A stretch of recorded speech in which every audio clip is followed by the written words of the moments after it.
Hi everyone, welcome back to the channel. So we are solving CBSE 2026 Maths Standard Paper Set 1 Section C, and we have solved 29 questions so far. This is the 30th question. The question is related to the chapter areas related to circles, right? So here's the question. Find the area of the sector of a circle of radius 42 centimeters and of the central angle 30 degrees, and also find the area of the corresponding major sector. Okay, yeah. So here we can see there is a circle with the center O with 42 centimeters as the radius, 30 degrees as the central angle, right? So first of all, we have to find the area of minor sector.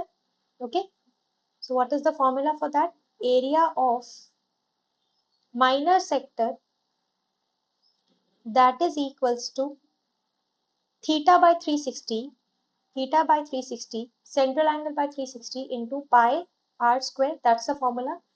Let's put the value here. Central angle is 30 degrees divided by 360 into pi is 22 by 7. Radius is 42. Okay. So we have to solve the calculations here. Okay. That is 1/12. Now here this is 6. This is giving us 2. This is 11. So this is 11 into 42. This is what we are getting. If you multiply the value, that will be equals to 462 centimeter square.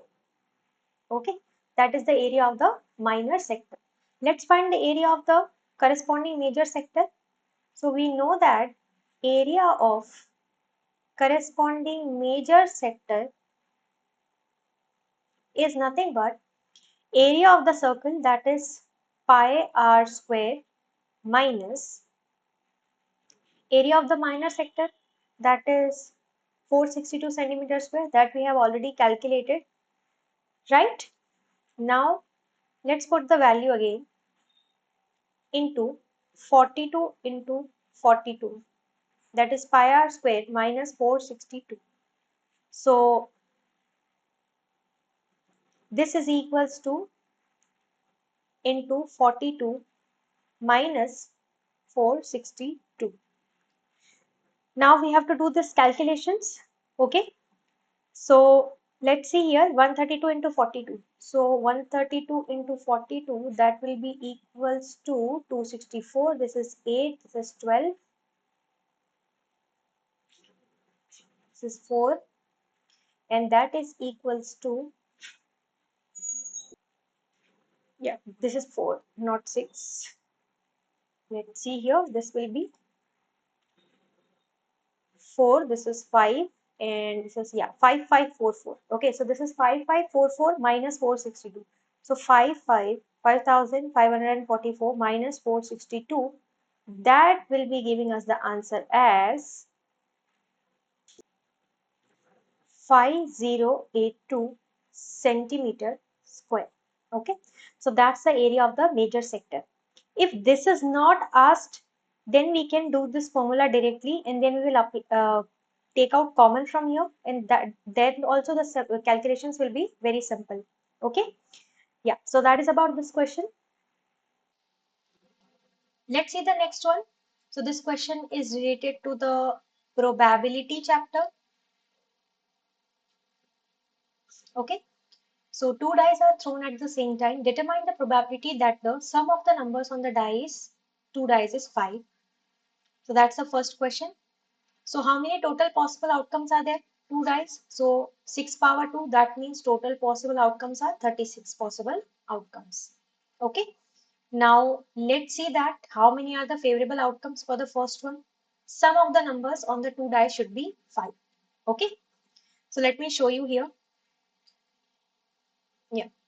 We want the sum to be 5. So favorable cases from the first row are, for the first question, favorable cases